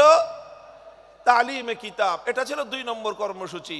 তালিমে কিতাবের অর্থ হলো আল্লাহ যা কিছু বলেছেন তার মর্ম, তার উদ্দেশ্য, তার ব্যাখ্যা, এটাকে এক্সপ্লেইন করে, এটাকে বিস্তারিত বিবরণের মাধ্যমে মানুষকে বুঝিয়ে দেওয়া, উম্মতকে বুঝিয়ে দেয়া, আল্লাহর বান্দাদেরকে বুঝিয়ে দেয়া। আল্লাহ এজন্যই বলেছেন, ওয়া আনজালনা ইলাইকা যিকরা লিতুবাইয়িনা লিন-নাসি মা নুযিলা ইলাইহিম ওয়া লাআল্লাহুম ইয়াতাফাক্কারুন। ওগো আমার নবী, আমি আমার এই মহাগ্রন্থ কোরআনে পাক আপনার কাছে নাজিল করেছি। পাহাড়ের উপর আমি অবতীর্ণ করি নাই, আসমানের উপর আমি অবতীর্ণ করি নাই, বাইতুল্লাহর উপর আমি অবতীর্ণ করি নাই, অন্য কোনো কিছুর উপর আমি আমার এই কোরআনকে অবতীর্ণ করি নাই। আমার এই কোরআন আমি আপনার নিকট এজন্যই নাজিল করেছি, কারণ আপনার ব্যাখ্যা ছাড়া এই উম্মত এবং এই বিশ্ববাসী আল্লাহর কালামকে পরিপূর্ণভাবে এর অর্থ কোনোদিন এর অর্থ বুঝতে পারবে না, এর মর্ম উদ্ঘাটন করতে পারবে না। এজন্য নবীর 2 নম্বর কর্মসূচি হলো কোরআনে পাকের ব্যাখ্যা বুঝানো। তিনি আলহামদুলিল্লাহ সেই ব্যাখ্যা বুঝিয়েছেন, তিনি সেই মর্ম শিখিয়েছেন। আলহামদুলিল্লাহ আজও উম্মতের মধ্যে কোরআনের অর্থ বোঝানোর প্রক্রিয়া অব্যাহত আছে। মাদ্রাসা শিক্ষার মাধ্যমে এদেশের সোনার সন্তানদেরকে 10 বছরের দীর্ঘ কারিকুলামের মাধ্যমে কোরআনের ব্যাখ্যা শেখানো হয়। 5 বছরের কারিকুলামের মাধ্যমে তাদেরকে কোরআনের তেলাওয়াত শেখানো হয়েছে। এরপরে 10 বছরের শিক্ষা কারিকুলামের মাধ্যমে তাদেরকে কোরআনের ব্যাখ্যা শেখানো হয়। আর এভাবে ওলামায়ে কেরাম তাফসীর গ্রন্থ লিখে লিখে, কোরআনে পাকের অনুবাদ গ্রন্থ লিখে লিখে মানুষের কাছে কোরআনের পয়গাম পৌঁছে দেওয়ার মাধ্যমে কোরআনের ব্যাখ্যা এবং মর্ম জাতির কাছে পৌঁছে দেওয়ার চেষ্টা করেছেন। আর এই রকম বাংলার প্রত্যন্ত অঞ্চলে, গ্রাম বাংলার শহর নগর বন্দরে তাফসীরুল কোরআন মাহফিলগুলোর মাধ্যমে এ জাতির সোনার সন্তান, এ জাতির শ্রেষ্ঠ সন্তান আলেম সমাজ এভাবেই শতাব্দী কাল পর্যন্ত এদেশের মানুষের কাছে কোরআনের বাণী, কোরআনের পয়গাম পৌঁছে দেওয়ার জন্য তাফসীরুল কোরআন মাহফিলগুলোর আয়োজন করছেন। এটা গেল 2য় দফা কর্মসূচি। কাজেই কোরআনের মর্ম বোঝার দরকার আছে না নাই? এটা বড় আশ্চর্যজনক বিষয়, বড় দুঃখজনক মর্মান্তিক একটা বিষয় আছে। বহু মানুষ, বহু ভাই বোন আমাদের মাঝে এমন খুঁজে পাওয়া যাবে, অনেক কিছু তারা পড়াশোনা করেছেন জীবনে, অনেক পড়াশোনা করেছেন, রাজনীতি নিয়ে পড়াশোনা করেছেন, অর্থনীতি নিয়ে পড়াশোনা করেছেন, সাহিত্য নিয়ে পড়াশোনা করেছেন, দর্শন নিয়ে পড়াশোনা করেছেন, নভেল নাটক পড়ার তো কোনো ইয়ত্তা নাই। কত ধরনের পড়াশোনা, একাডেমিক পড়াশোনা, একাডেমির বাইরে বিভিন্ন পাঠ্যপুস্তকের বাইরে কত কিছুর পড়াশোনা অনেক মানুষ আমরা করি। কিন্তু বহু মানুষ, আল্লাহর অনেক এমন বান্দা, আল্লাহর নবীর এমন অনেক উম্মত রয়ে গিয়েছে, জীবনের 60, 70, 80 বছর বয়সে অন্তত একবারের জন্য হলেও আল্লাহর কোরআনের সূরাতুল ফাতিহার আলহামদুলিল্লাহ থেকে সূরাতুন নাসের মিনাল জিন্নাতি ওয়ান নাস পর্যন্ত পূর্ণ কোরআনে পাকের ব্যাখ্যা তো দূরের কথা, অনুবাদটুকুও একবার কেউ পড়ে দেখে নাই। এমন মানুষ সমাজে আছে না নাই? বলেন আছে না নাই? আমি মনে করি যারা এই কাজটুকু আমরা করি নাই, তারা আমরা আল্লাহর পক্ষ থেকে আমাদের প্রতি নাজিলকৃত আল্লাহর সর্বশ্রেষ্ঠ নিয়ামত আল্লাহর কোরআন কিতাবুল্লাহর সঙ্গে আমরা বিশ্বাসঘাতকতা করেছি, চরম দায়িত্বহীনতার পরিচয় দিয়েছি। শপথ নিন, যারা অন্তত এই কাজটা করেননি, জীবনের অবশিষ্ট সময়ে হলেও ধাপে ধাপে প্রতিদিন 1 পৃষ্ঠা 2 পৃষ্ঠা 1 রুকু 2 রুকু করে 1 সূরা 2 সূরা করে অল্প অল্প করে হলেও পূর্ণ কোরআনে পাকের ব্যাখ্যা না পড়তে পারেন, অন্তত গ্রহণযোগ্য নির্ভরযোগ্য কোনো ব্যক্তির, আলেমের লিখিত কোরআনের অনুবাদ অন্তত একবার পড়বো। আমরা পড়বো তো সবাই ইনশাআল্লাহ? কারা কারা পড়বেন বলেন তো? আল্লাহ পাক কবুল করেন। আমরা আল্লাহর কোরআনের আলো ঘরে ঘরে জ্বালতে চাই। ঘরে ঘরে জ্বালার আগে অন্তত প্রথম আমাদের হৃদয়ে গহীনে আল্লাহর কোরআনের আলো জ্বালতে হবে। প্রতিটি মুসলমান কোরআনের তেলাওয়াত শেখার চেষ্টা করতে হবে। দ্বিতীয়ত, কোরআনের মর্ম বোঝার জন্য তালিমে কিতাবের কর্মসূচির আওতায় আমাদের আসতে হবে। আল্লাহর নবীর প্রথম কর্মসূচি তেলাওয়াতে কিতাবের আওতায় এসে কোরআনে পাকের তেলাওয়াত শিখতে হবে। কোরআনে পাকের দ্বিতীয় কর্মসূচি, রাসূলুল্লাহর দ্বিতীয় কর্মসূচি তালিমে কিতাবের আওতায় এসে অন্তত জীবনে একবার হলেও পবিত্র কোরআনে পাকের অনুবাদ ফার্স্ট টু লাস্ট, আগা গোড়া একবার অন্তত আপনারা অধ্যয়ন করুন। আমি আত্মবিশ্বাসের সঙ্গে বলতে পারি, একজন মানুষ যদি একজন মানুষ যদি মনোযোগ সহকারে পূর্ণ কোরআনে পাক একবার অনুবাদ পাঠ করে, কোরআন তার হৃদয়ের গহীনে এমন প্রভাব তৈরি করতে পারবে, পৃথিবীতে আর কোনো কিছু তার হৃদয়ে এত গহীন প্রভাব তৈরি করতে পারবে না ইনশাআল্লাহ। এটা গেল দ্বিতীয় দফা কর্মসূচি। 3 নম্বর কর্মসূচি হলো আল্লাহর পয়গম্বরের ওয়া ইউআল্লিমুহুমুল কিতাবা ওয়াল হিকমাহ, তালিমে হিকমত। 3 নম্বর কর্মসূচি হলো তালিমে হিকমত। কি বললাম বলেন তো? তালিমে হিকমত বলেন সবাই, তালিমে হিকমত। 1 নম্বর কর্মসূচি ছিল তিলাওয়াতে কিতাব, 2 নম্বর কর্মসূচি ছিল তালিমে কিতাব। আল্লাহর নবীর 3 নম্বর কর্মসূচি হলো তালিমে হিকমত। 3 নম্বর কর্মসূচি কি? জোরে বলেন। তালিমে হিকমত। তালিমে হিকমত কি জিনিস? তাফসীরে মাআরিফুল কোরআনে পাকের তাফসীরে মাআরিফুল কোরআনের মধ্যে আল্লামা মুফতি শফি রহমতুল্লাহ আলাইহি, পাক ভারত উপমহাদেশের মুফতি আজম, তিনি সহ অনেক মুফাসসিরিনে কেরামগণ তালিমে হিকমতের যে অগ্রগণ্য ব্যাখ্যা লিখেছেন, সেটা হলো এই তালিমে হিকমত মানে হলো যে প্রথমে কোরআনে পাকের তেলাওয়াত করা হলো, এটা ছিল 1 নম্বর কাজ। তারপরে কোরআনে পাকের মর্ম এবং তার অর্থ এবং তার ব্যাখ্যা শিক্ষা দেওয়া হলো, এটা ছিল তালিমে কিতাব, এটা ছিল 2 নম্বর কর্মসূচি। বন্ধুগণ, আল্লাহর পাক রব্বুল আলামিন তার নবীকে বলেছেন, শুধুমাত্র মৌখিকভাবে কোরআনের অর্থ বুঝিয়ে দিলেই এই জাতি আমার বান্দারা এই কোরআনকে পরিপূর্ণ অনুধাবন করতে পারবে না। শুধুমাত্র ব্যাখ্যা শোনায়ে দিলে, শুধুমাত্র অর্থ শোনায়ে দিলে, অথবা শুধুমাত্র ব্যাখ্যা পড়ায়ে দিলে, শুধু পড়ানো আর শোনানোর দ্বারাই আল্লাহর কোরআনকে এ জাতি পরিপূর্ণভাবে অনুধাবন করতে পারবে না। বরং কোরআনে পাক এটাকে যদি এ জাতির কাছে পরিপূর্ণভাবে উপস্থাপন করতে হয়, আল্লাহর বান্দাদেরকে যদি কোরআনে পাক পরিপূর্ণভাবে বোঝাতে হয়, তাহলে কোরআনের মর্ম বলার পাশাপাশি যেই কাজটা করতে হবে সেটা হলো পবিত্র কোরআনে পাককে যথাযথভাবে এর যেই সকল বিষয়গুলোর সাথে প্র্যাকটিসের সম্পর্ক রয়েছে, সেই বিষয়গুলিকে আল্লাহর নবী প্র্যাকটিক্যাল বাস্তবায়ন করে দেখায় দেওয়া, এটার নামই হলো তালিমে হিকমত।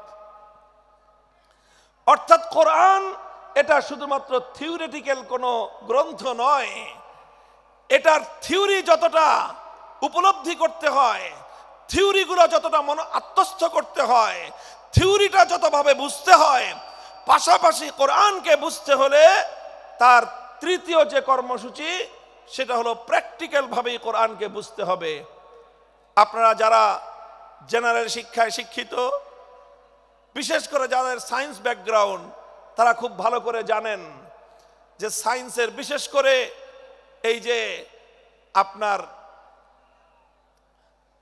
সায়েন্সের যে অনেকগুলো সাবজেক্ট রয়েছে, পদার্থবিজ্ঞান, তারপরে আরো অন্যান্য অনেকগুলো সাবজেক্ট যেগুলো শুধুমাত্র বই পড়ায় দিলে শিক্ষার্থীরা পরিপূর্ণভাবে উপলব্ধি করতে পারে না, বরং তার প্র্যাকটিক্যাল করতে হয়।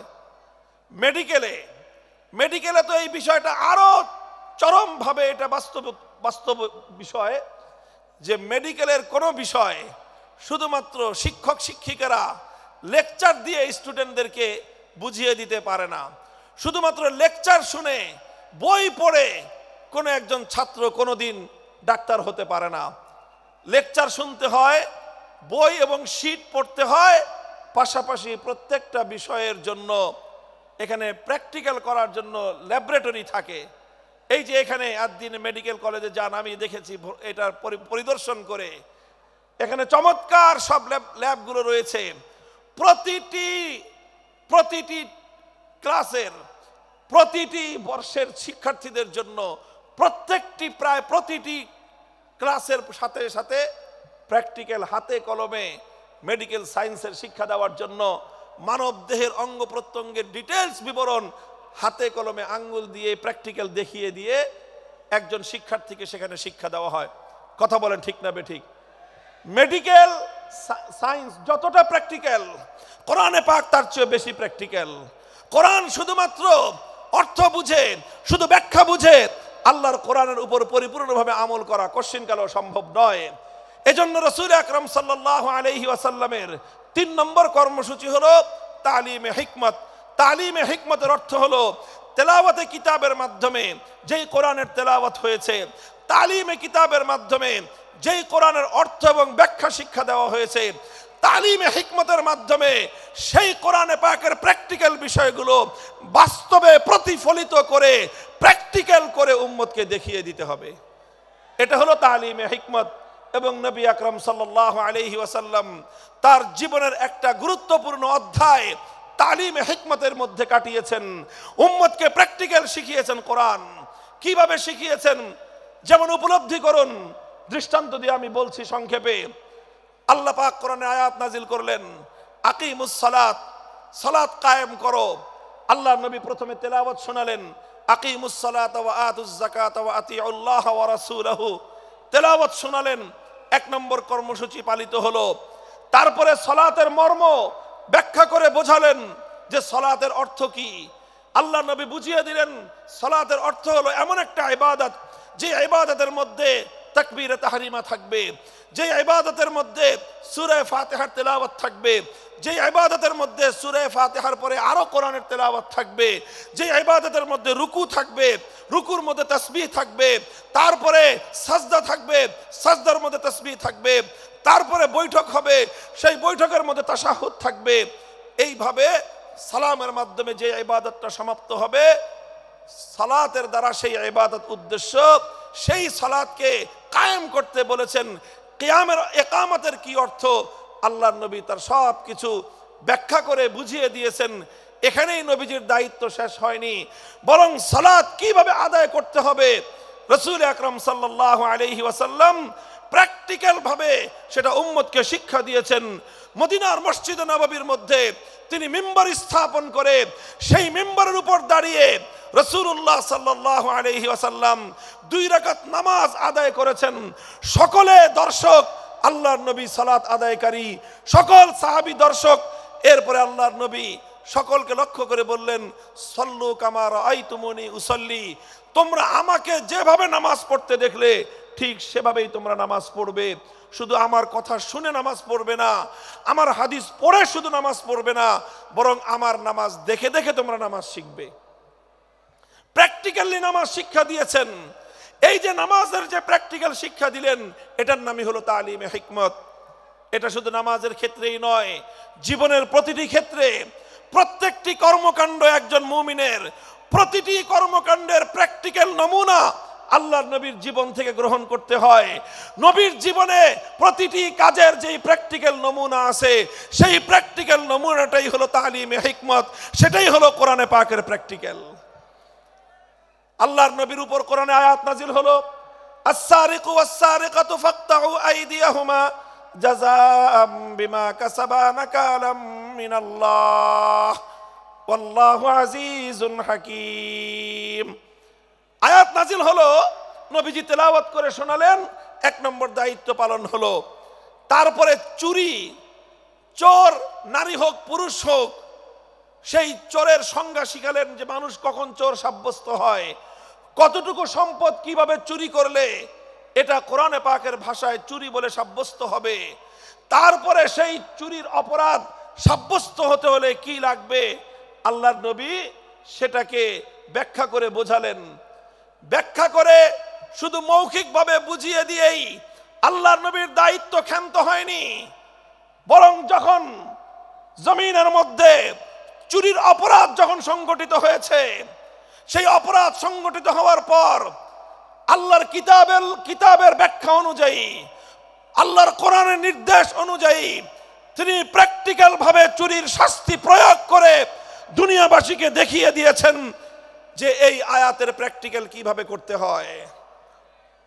আল্লাহ বলেছেন, চোর যদি চুরি করে ধরা পড়ে, নারী হোক বা পুরুষ হোক, যদি সংরক্ষিত স্থান থেকে কোনো মানুষ অন্যের অন্তত 10 দিরহাম মূল্যমানের কোনো সম্পত্তি সংরক্ষিত স্থান থেকে যদি চুরি করে, আর সেই চুরির অপরাধ যদি যথাযথ নির্ভরযোগ্য সাক্ষীর মাধ্যমে আদালতের সামনে প্রমাণিত হয়ে যায়, ফাকতাউ আইদিয়াহুমা, নির্দেশ হলো আল্লাহর, তখন সেই চোর নারী বা পুরুষের হাত কেটে দাও। আল্লাহর নবী শুধুমাত্র কোরআনের এই আয়াতের তেলাওয়াত করে দায়িত্ব ক্ষান্ত করেননি, শুধু এই আয়াতের মর্ম বুঝিয়ে দায়িত্ব ক্ষান্ত করেননি, বরং যখন এই অপরাধ সংগঠিত হয়েছে আল্লাহর নবী দ্বিধাহীন চিত্তে তিনি এই আয়াত প্রয়োগ করে দুনিয়াবাসীকে দেখিয়ে দিয়েছেন কিভাবে আল্লাহর আইন আল্লাহর জমিনে বাস্তবায়ন করতে হয়। বুখারী শরীফের হাদিসের কিতাবের মধ্যে বর্ণিত হয়, আল্লাহর নবী যখন মক্কা বিজয় করলেন, মক্কা বিজয়ের পরপর একটা চুরির ঘটনা ঘটলো মক্কা নগরীতে। চুরির ঘটনায় অপরাধী বলে চিহ্নিত হলো একজন সম্ভ্রান্ত মানুষ, একজন নারী মানুষ, মহিলা মানুষ। সে চুরি করে ধরা পড়েছে। নাম হলো তার ফাতেমা, গোত্র হলো তার বনু মখজুম, ফাতেমায়ে মখজুমিয়া বলা হয়। বনু মখজুম হলো আরবের কুরাইশ বংশের মধ্যেও অত্যন্ত সম্ভ্রান্ত একটা পরিবার, যেই পরিবার থেকে স্বয়ং আল্লাহর নবীর দাদির জন্ম হয়েছিল, নবীর রক্তের সঙ্গে সংশ্লিষ্ট, নবীজির পরিবারের সদস্য, নবীর দাদির পরিবারের সদস্য ফাতেমায়ে মখজুমিয়া চুরি করে ধরা পড়ল। বুখারীর হাদিস, ফাফাজিয়া কওমুহা ইলা উসামাতা, কুরাইশের লোকজন তারা শঙ্কিত হয়ে গেল যে এখন তো মক্কায় আল্লাহর কোরআনের বিধান বাস্তবায়িত হয়েছে, খেলাফতের শাসন কায়েম হয়েছে, এখানে আল্লাহর নবী বিচার করে মেয়েটার হাত কেটে দিবেন। যদি মেয়েটার হাত কাটা যায়, একটা মেয়ের হাত কাটা যাবে, পুরা বংশের নাক কাটা যাবে। কাজেই তারা সকলেই বিষয়টা নিয়ে বিচলিত হয়ে পড়ল, কিভাবে এই মেয়ের উপর হাত কাটার শাস্তিকে প্রতিরোধ করা যায়। এজন্য তারা তদবির শুরু করলো। তদবিরের জন্য একজন উপযুক্ত ব্যক্তি, আল্লাহর নবীর অত্যন্ত কাছের, নবীর অত্যন্ত প্রিয় একজন ঘনিষ্ঠ সাহাবী উসামা ইবনে যায়েদ, আল্লাহর নবীর পালক পুত্রের সূত্রে তিনি নবীজির নাতি। সেই উসামা, যাকে বলা হতো হিব্বু রাসূলিল্লাহ সাল্লাল্লাহু আলাইহি ওয়াসাল্লাম, অর্থই হল আল্লাহর রসুলের প্রিয় পাত্র, নবীজির প্রিয়তম, এটাই ছিল তার উপাধি। সেই কুরাইশ বংশের লোকজন, বনু মখজুম গোত্রের লোকজন উসামাকে এসে ধরলো, যাও মুহাম্মদ সাল্লাল্লাহু আলাইহি ওয়াসাল্লাম সম্পর্কে তোমার দাদা লাগে, তুমি তোমার দাদাকে গিয়ে বলো এই মেয়েটার জন্য হাত না কাটা হয়, কারণ এই মেয়েটা ওনার নিজের বংশের লোক। এই মেয়েটার যদি হাত কাটা যায় পুরা কুরাইশ বংশের সম্মান ধুলোয় মিশে যাবে, স্বয়ং আল্লাহর নবী তার নিজেরও প্রেস্টিজের হ্যাম্পার হবে, কাজেই হাতটা যেন না কাটা হয়। উসামা ইবনে যায়েদ মুহাম্মদ সাল্লাল্লাহু আলাইহি ওয়াসাল্লামের কাছে গেলেন। তিনি গিয়ে সুপারিশ করলেন যে এমন একটা ঘটনা ঘটেছে, বিচার আসতেছে আপনার কাছে, এই মেয়েটার যদি হাত কাটেন তাহলে কিন্তু আপনার নিজের অসম্মান হবে, আপনার বংশের মান মর্যাদা ধুলোয় মিশে যাবে। বুখারীর হাদিস, আল্লাহর কসম খেয়ে বলতেছি, আল্লাহর নবীর সম্মুখে উসামা ইবনে যায়েদ এই তদবির এবং এই সুপারিশ করতে দেরি আল্লাহর নবী গর্জন দিয়ে উঠলেন, উসামা আতাশফাউ ফি হাদ্দিন মিন হুদুদিল্লাহ, আল্লাহর কোরআনের বিধান আমি প্র্যাকটিক্যাল বাস্তবায়ন করব, তুমি তদবির নিয়ে এসে আমার সেই প্র্যাকটিক্যাল বাস্তবায়নের ক্ষেত্রে অন্তরায় হওয়ার চেষ্টা করো। খবরদার, ভবিষ্যতে যেন তোমাকে আর এই ধরনের কর্মকাণ্ডে দ্বিতীয়বার না দেখা যায়। উসামা ভয়ে সংকুচিত হয়ে গেলেন, নবীর সামনে থেকে সরে গেলেন। আল্লাহর নবী বুঝতে পেলেন বিষয়টা শুধু উসামার একা নয়, সে একজন অল্প বয়স্ক যুবক মানুষ, বালক মানুষ, সে না বুঝে আমার কাছে বলেছে। তাকে যারা প্রেরণ করেছে গোটা এই মক্কার আমার গোষ্ঠী কুরাইশ বংশের লোকেরা, তাদের মধ্যে শতাব্দীকাল সহস্রাব্দীকাল ধরে যেই জাহিলিয়াত আর যেই কুসংস্কার গড়ে উঠেছে, সেই কুসংস্কারকে এই উসামার মাধ্যমে তারা বাস্তবায়ন করার চেষ্টা করেছিল। সুতরাং শুধু উসামাকে ধমক দিলেই চলবে না, গোটা মক্কাবাসীকে সংশোধন করতে হবে। ফালাম্মা কানাল আশিয়্যু, হাদিসের ভাষ্য, বিকাল বেলায় আল্লাহর নবী বাইতুল্লাহ শরীফের সামনে দাঁড়িয়ে, পবিত্র কাবার চত্বরে দাঁড়িয়ে জাতির উদ্দেশ্যে নবীজি ভাষণ দিলেন। মক্কা বিজয়ী মহাবীর আখেরি নবী বিশ্ব নবী মুহাম্মদুর রাসূলুল্লাহ সাল্লাল্লাহু আলাইহি ওয়াসাল্লাম মক্কা রাষ্ট্রের রাষ্ট্রনায়ক, তিনি জাতির উদ্দেশ্যে ভাষণ দিচ্ছেন।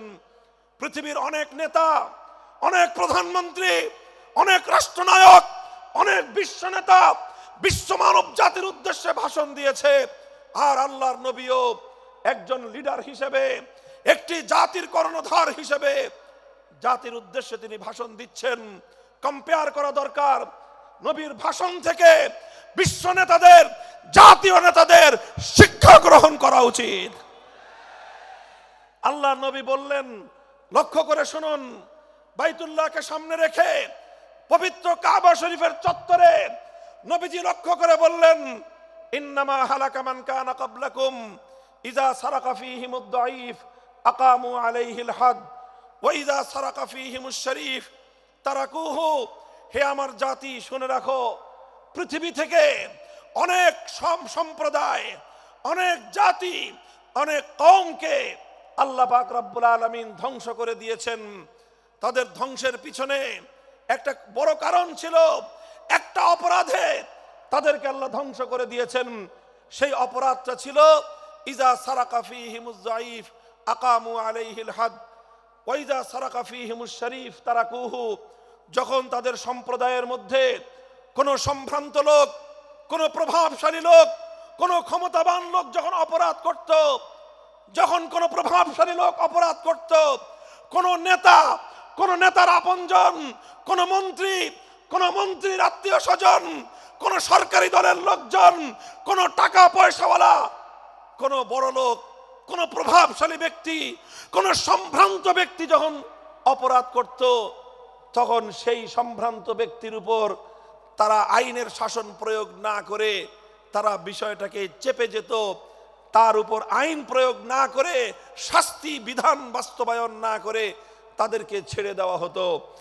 ওয়াইজা সারাকা ফীহিমুদ দাঈফ, আর একই অপরাধ যখন দুর্বল মানুষ করত, খেটে খাওয়া মানুষ, মেহনতি মানুষ, রিকশাওয়ালা, শ্রমিক, ঠেলাগাড়ি চালক, নৌকার মাঝি, মজদুর, পথের টোকাই, এই শ্রেণীর দুর্বল মানুষ যখন অপরাধ করত, যেই অপরাধ করে মন্ত্রীর দুলাভাই ছাড়া পেয়েছে, যেই অপরাধ করার পরে এমপির শালার শাস্তি হয় নাই, যেই অপরাধ করার পরে শিল্পপতির বিচার হয় নাই, যেই অপরাধ করার কারণে রাজনৈতিক নেতার কোনো বিচার হয় নাই, একই অপরাধ দুর্বল, গরিব, অসহায় মানুষ করার পরে তার উপর আইনের শাসন 100 ভাগের জায়গায় 200 ভাগ বাস্তবায়ন করা হয়। আল্লাহ নবী বলেছেন, পৃথিবীতে ইসলাম এসেছে শুধুমাত্র ইবাদত, নামাজ, রোজার, হজ, যাকাতের বিধান বাস্তবায়নের জন্য নয়। ইসলাম দুনিয়াতে আগমন করেছে, তার আগমনের অন্যতম উদ্দেশ্য হলো সমস্ত বৈষম্য দূর করে, জুলুম আর বেইনসাফি দূর করে বিশ্ব সভ্যতায় ন্যায় এবং ইনসাফ কায়েম করা। মনে রাখবেন, বৈষম্যহীন সমাজ গড়া এটা শুধু বৈষম্য বিরোধী ছাত্র নেতৃবৃন্দের দায়িত্ব নয়। বৈষম্যহীন সমাজ গড়া এটা শুধুমাত্র বৈষম্য বিরোধী ছাত্র নেতৃবৃন্দের দায়িত্ব নয়। বৈষম্যহীন সমাজ গড়া সর্বপ্রথম আল কোরআনের সৈনিকদের দায়িত্ব। বৈষম্যহীন সমাজ গড়া সর্বপ্রথম আল্লাহর নবীর সত্যিকার উম্মতদের দায়িত্ব। ওঠো, দাঁড়াও, হাত মুষ্টিবদ্ধ করো, সমাজ থেকে সকল বৈষম্যের কবর রচনা করবার শপথ নাও।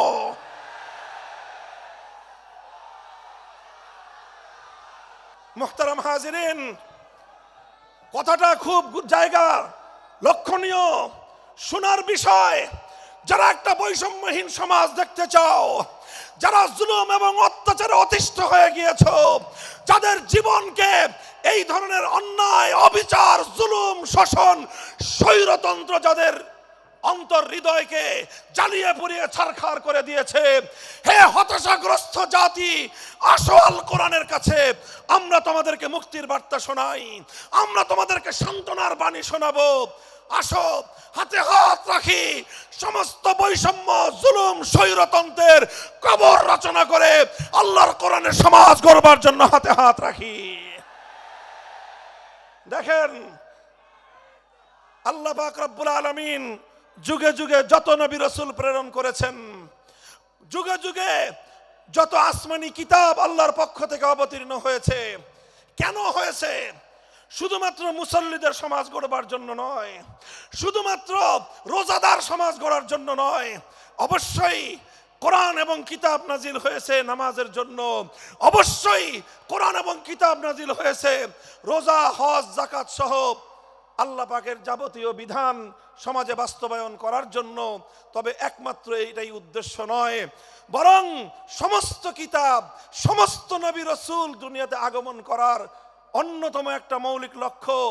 কোরআনে পাকের সূরাতুল হাদীদ থেকে তেলাওয়াত করেন, অর্থ বুঝেন, মর্ম বুঝার চেষ্টা করেন। লাকাদ আরসালনা রুসুলানা বিল বায়িনাতি ওয়াল হুদা ওয়া আনজালনা মাআহুমুল কিতাবা ওয়াল মিজান লিয়াকুমান নাসু বিল কিসত। আল্লাহ কোরআন বলছে যে আমি নবী রাসূল পাঠিয়েছি, আসমান থেকে যুগে যুগে কিতাব নাজিল করেছি। এই সব কিছুর অন্যতম একটা উদ্দেশ্য হলো লিয়াকুমান নাসু বিল কিসতি। কোরআন নাজিলের উদ্দেশ্য, নবী প্রেরণের উদ্দেশ্য, শরীয়ত প্রেরণের উদ্দেশ্য, ধর্ম প্রেরণের উদ্দেশ্য হলো, অন্যতম উদ্দেশ্য হলো লিয়াকুমান নাসু বিল কিসতি। মানব সমাজ থেকে অন্যায়, অবিচার, জুলুম, শোষণ দূরীভূত করে ন্যায় এবং ইনসাফ কায়েম করা, এটাই হলো ইসলামের অন্যতম মৌলিক লক্ষ্য। যদি ইনসাফ কায়েম না করা যায়, ইসলাম অনুসরণ করা যায় না। যদি বেইনসাফের বিরুদ্ধে লড়াই না করতে পারো, মিথ্যে মুসলমানিত্বের দাবি ত্যাগ করো। তুমি যদি ইনসাফের জন্য যুদ্ধ করতে না পারো, তুমি যদি বৈষম্যের বিরুদ্ধে লড়াই করার হিম্মত না রাখো, মুসলমানের মিথ্যা দাবি করা ভণ্ডামি ছাড়া কিছুই নয়।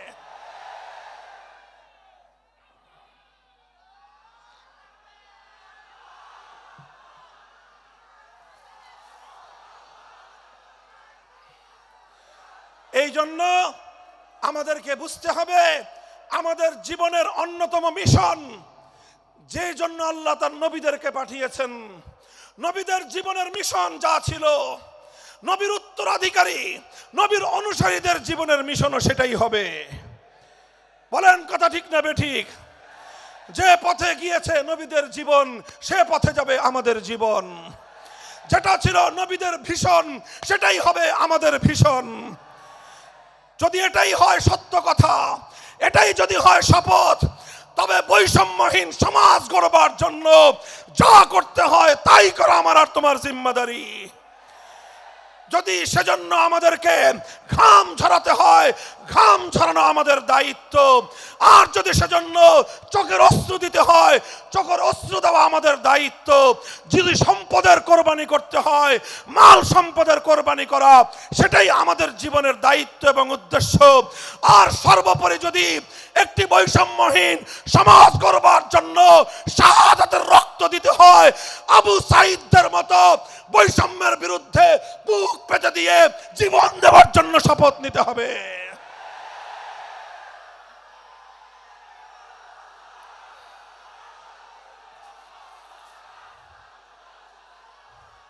এই প্রস্তুত থাকবেন তো ইনশাআল্লাহ? আল্লাহর নবী বললেন এই বৈষম্য চলবে না, এই বৈষম্য জাহিলিয়াত, এই বৈষম্য মূর্খতা। সমাজের মধ্যে নিজের দলের লোক অন্যায় করলে পাকার পার, বিরোধী দলের লোক অন্যায় করলে আইনের শাসনে 100 ভাগের জায়গায় 200 ভাগ। নিজেরা অপরাধ করলে সেই অপরাধীকে ছাড়িয়ে নেওয়ার জন্য সমস্ত আয়োজন। বিপক্ষ মতের লোকজন অপরাধ না করা সত্ত্বেও তাদেরকে কেচোর মতো মাটির গর্ত থেকে ধরে এনে তাদেরকে বিচারের মুখোমুখি দাঁড় করানো, অন্যায়ভাবে তাদের জীবন থেকে তাদের যৌবনের সময়গুলো কেড়ে নেওয়া, বছরের পর বছর অন্ধকার কারা প্রকোষ্ঠে তাদেরকে বন্দী করে রাখা। এই জুলুম এবং অন্যায়ের অবসান যদি না ঘটাতে পারো, পুরুষ এবং যুবক মানুষ হিসেবে আল্লাহর কাছে জবাবদিহিতার সুযোগ থাকবে না। কাজেই তাফসীরুল কোরআন শুধুমাত্র কোরআনের তেলাওয়াতের জন্য নয়, তাফসীরুল কোরআন শুধু আল্লাহর কোরআনের মর্ম বোঝানোর জন্য নয়। আল্লাহর কোরআন তেলাওয়াত করতে হবে, মর্ম বুঝতে হবে, আর তালিমে হিকমতের কর্মসূচির অধীনে কোরআনে পাকের এক একটা আয়াত, কোরআনের এক একটা বিধান আল্লাহর জমিনে বাস্তবায়ন করার জন্য আমাদের জীবন যৌবনের বাজি লাগায় দিতে হবে, বাজি লাগায় দিতে হবে ইনশাআল্লাহ। হযরত রাসূল আকরাম সাল্লাল্লাহু আলাইহি ওয়াসাল্লাম বলছিলাম, জাতির উদ্দেশ্যে প্রদত্ত মক্কা বিজয়ী মহাবীর আমিরুল মুমিনিন নবিয়ুল্লাহ খলিফাতুল্লাহ ফিল আরদ খলিফাতুল মুসলিমিন মুহাম্মদুর রাসূলুল্লাহ সাল্লাল্লাহু আলাইহি ওয়াসাল্লামের বক্তব্যের কথা। আল্লাহর নবী বললেন, বৈষম্যের কারণে আল্লাহ পাক রব্বুল আলামিন পৃথিবীর বহু জাতিকে ধ্বংস করে দিয়েছেন। সুতরাং শুনে রেখো, আমার দ্বারা বৈষম্য হবে না। শুধু আমার বংশের লোক দেখে, আমার গোত্রের লোক দেখে, আমার রক্তের আত্মীয়তার সূত্রের কারণে আমি অপরাধ প্রমাণিত হওয়ার পরেও তার উপর কোরআনের বিধান বাস্তবায়ন করব না, এটা আমার দ্বারা সম্ভব নয়। এরপরে আল্লাহর নবী যেই কথাটি বললেন, সেই কথা যদি আল্লাহর নবী হাদিসে না বলতেন, তাহলে সেই কথা উচ্চারণ করতে আমাদের জিহ্বা কেঁপে উঠত, আমাদের বক্ষ প্রকম্পিত হতো। আল্লাহর নবী বললেন, ওয়াল্লাহ লাউ আন্না ফাতিমাতা বিনতা মুহাম্মাদিন সারাকাত লাকাতাতু ইয়াদাহা, ওয়াল্লাহি লাউ আন্না ফাতিমাতা বিনতা মুহাম্মাদিন সারাকাত লাকাতাতু ইয়াদাহা। শুধু আমার দাদির গোত্র, আমার বংশের ফাতেমা নামনি মহিলা নয়, আজ যদি আমি মুহাম্মদুর রাসূলুল্লাহর কলিজার টুকরা মেয়ে, আমার জীবনের সবচেয়ে আদরের সন্তান ফাতেমা যদি আজকে চুরি করে ধরা পড়তো, আমি আল্লাহর শপথ করে বলি, আমি তার হাত কেটে দিতে এতটুকু দ্বিধা করতাম না। মুহতারাম হাজিরিন, এটাই হলো তালিমে হিকমত। আল্লাহর কোরআনের বিধান বাস্তবায়ন করতে গিয়ে ছুরি যদি নিজের সন্তানের গলার উপর দিয়ে যায়, ইব্রাহিম খলিলুল্লাহর মতো ছুরি চালায় দিতে দ্বিধা করা যাবে না। যদি ইনসাফ কায়েম করতে গিয়ে ছুরি যদি নিজের সন্তানের হাতের উপর দিয়ে যায়, সে হাত স্তব্ধ হয়ে যাবে না, সে হাত থমকে দাঁড়াতে পারবে না। যেখান দিয়ে ইনসাফ যাবে সেখান দিয়ে ইনসাফকে চালিয়ে দিতে হবে। রাসূল আকরাম সাল্লাল্লাহু আলাইহি ওয়াসাল্লাম ঘোষণা করলেন, আল্লাহর আয়াত নাজিল হলো, ইয়া আইয়ুহাল্লাযীনা আমানুত্তাকুল্লাহ ওয়া যারু মা বাকিয়া মিনার রিবা ইন কুনতুম মুমিনিন। হে মুমিনগণ, সুদকে তোমরা পরিহার করো যদি ঈমানদার হয়ে থাকো। যদি ঈমানদার হয়ে থাকো, কি করো তোমরা? সুদকে পরিহার করো। কি করো? ইত্তাকুল্লাহ, তোমরা আল্লাহকে ভয় করো। ওয়াজারু মা বাকিয়া মিনার রিবা, সুদের যা অবশিষ্ট আছে এই সব কিছু তোমরা পরিহার করো। আর যদি না করো, সুদ যদি তোমরা পরিহার না করো, ফাজানু বিহারবিম মিনাল্লাহি ওয়া রাসূলিহি, আল্লাহ এবং তার রাসূলের পক্ষ থেকে যুদ্ধের ঘোষণা শুনে নাও। হে জাতি, হে মুসলিম সম্প্রদায়, আমরা তোমাদের কাছে পয়গাম পৌঁছে দিতে চাই, আল্লাহর উপর বিশ্বাসী জাতি, আল্লাহর নবীর উপর আস্থাশীল জাতি কোনোদিন সুদি কারবার করতে পারে না। সুদ ভিত্তিক অর্থ ব্যবস্থা দিয়ে তাদের সমাজ চলতে পারে না। আল্লাহর উপর বিশ্বাসীদের সমাজ যদি হয় সুদ ভিত্তিক, তার অর্থ হলো রাত দিন আল্লাহ এবং তার রাসূলের সঙ্গে তারা যুদ্ধে লিপ্ত।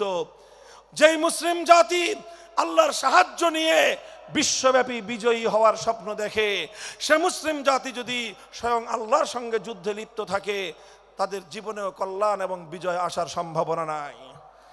এই জন্য মুসলিম জাতির উত্থানের জন্য, মুসলমানদের বিজয়ের পূর্ব শর্ত হলো সুদ পরিহারের মাধ্যমে আল্লাহর সঙ্গে যুদ্ধ বন্ধ করতে হবে, আল্লাহর পক্ষ থেকে সাহায্য চাইতে হবে।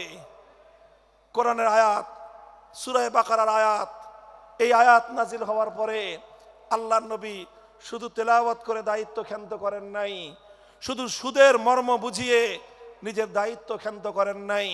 তৃতীয় দায়িত্ব তালিমে হিকমত, সুদকে সমাজ থেকে সমূলে উৎখাত করার উদ্যোগ নিয়েছেন।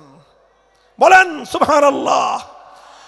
শুধু আলোচনা করে বক্তৃতা দিয়ে নবীর দায়িত্ব শেষ হয় নাই, শুধুমাত্র তাফসীর করে দিয়ে নবীর দায়িত্ব ক্ষান্ত হয় নাই, বরং এক একটা বিধান, আল্লাহর এক একটা আয়াত কিভাবে সমাজে বাস্তবায়ন করা লাগে, করা যায়, নবীজি প্র্যাকটিক্যাল ভাবে তার উদ্যোগ গ্রহণ করেছেন।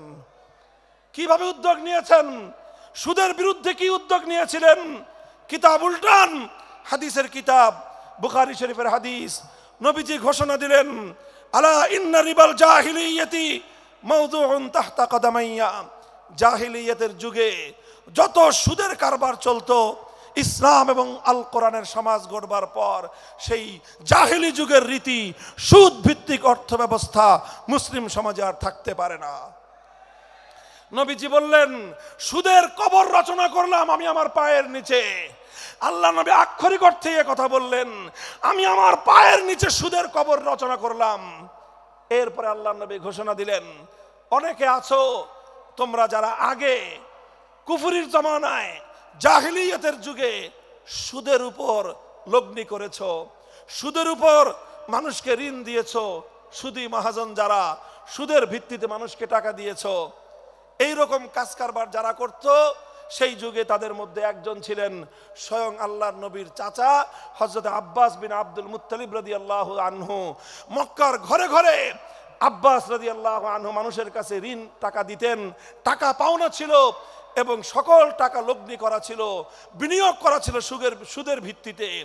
আল্লাহর নবী ঘোষণা করলেন, জাহেলি যুগের সমস্ত সুদ আমি আল্লাহর নবী মওকুফ ঘোষণা করলাম। সর্বপ্রথম যেই সুদ আমি মাফ ঘোষণা করলাম সেটা হলো আমার চাচা আব্বাসের সুদ। কাউকে আমার চাচার কাছ থেকে যারা ঋণ নিয়েছিল, কেউ আর আমার চাচার সুদ দিতে হবে না, শুধুমাত্র মূল পুঁজিটা ফেরত দিবে। সুদ আজ থেকে কবর রচনা করা হলো। হে মুসলমান, যেই সুদের কবর রচনা করে সেই কবরের উপর ইসলামের বিজয়ের বুনিয়াদ কায়েম হয়েছিল, ইসলামের বিজয়ের কেতন উড়েছিল, অন্যায় বৈষম্যের কবর রচনা করে, সুদ ভিত্তিক অর্থ ব্যবস্থার কবর রচনা করে আজ মুসলমানেরা আবার সেই কবর খুঁড়ে সেখান থেকে জুলুম, অত্যাচার, সুদ ভিত্তিক অর্থ ব্যবস্থাকে কবরের পচা মাল, কবরের মরা পচা করা লাশ মুসলিম সমাজের মধ্যে আবার পুনর্বাসিত করেছে। এজন্যই আজ মুসলমানদের এই অধপতন। যদি মুক্তি চাও, যদি মুক্তি চাও, শুধুমাত্র ইবাদত দিয়ে মুক্তি আসবে না। ইবাদত যেমন করতে হবে, যেরকম নামাজ, রোজা, হজ, যাকাত, তাসবিহ, তাহলিল আদায় করতে হবে, ঠিক একই ভাবে সমাজ সংস্কার করার জন্য সমাজ থেকে জুলুম দূর করতে হবে, বৈষম্য দূর করতে হবে, বেইনসাফি দূর করতে হবে, সুদ ভিত্তিক অর্থ ব্যবস্থার বিরুদ্ধে জাতীয়ভাবে ঐক্য গড়ে তুলে সুদের বিরুদ্ধে যুদ্ধ ঘোষণা করতে হবে। রাজি আছেন তো ইনশাআল্লাহ? আল্লাহ পাক তৌফিক দান করেন। হাত নামান। 3 দফা কর্মসূচি গেল, তালিমে হিকমত সর্বশেষ আলোচনা ও সমাপ্তির দিকে। নবীজির 4 নম্বর কর্মসূচি হলো ওয়ায়ুআল্লিমুহুমুল কিতাবা ওয়াল হিকমাতা ওয়া ইউযাক্কিহিম। ইউযাক্কিহিম অর্থ হলো তাজকিয়া। তাজকিয়ার অনেক অর্থ। তাজকিয়া বলে শুধুমাত্র পীর মুরিদি বোঝানো হয়, তাজকিয়া বলে শুধুমাত্র তাসাউফ চর্চা বোঝানো হয়, তাজকিয়া বলে শুধুমাত্র কিছু ওজিফা আদায় করা বোঝানো হয়। তাজকিয়ার আসল সারমর্ম হলো, একটু লক্ষ্য করে বুঝেন, খুব গভীর এবং তাৎপর্যময় একটা কথা। তাজকিয়ার মূল অর্থ হলো, দেখেন কর্মসূচি ছিল কয়টা? 4টা। 1 নম্বর কর্মসূচি ছিল তেলাওয়াতে কিতাবুল্লাহ, আল্লাহর কিতাবের তেলাওয়াত। 2 নম্বর কর্মসূচি ছিল তালিমে কিতাব, কিতাবুল্লাহ, আল্লাহর কিতাবের মর্ম বুঝানো। 3 নম্বর কর্মসূচি ছিল তালিমে হিকমত, অর্থাৎ আল্লাহর কিতাবের প্রত্যেকটা বিধান, প্রত্যেকটা বিষয়কে প্র্যাকটিক্যাল আমলে পরিণত করা, কার্যে পরিণত করা। কথা ঠিক না বেঠিক? 3 নম্বর কর্মসূচি হলো শুধু আমলে পরিণত করাই দায়িত্ব শেষ নয়, বরং আমলে পরিণত করার পরেও আরো অগ্রসর হতে হবে। 4 নম্বর কর্মসূচি হলো আল্লাহর কোরআনকে নিজের আখলাক এবং নিজের চরিত্রে পরিণত করা।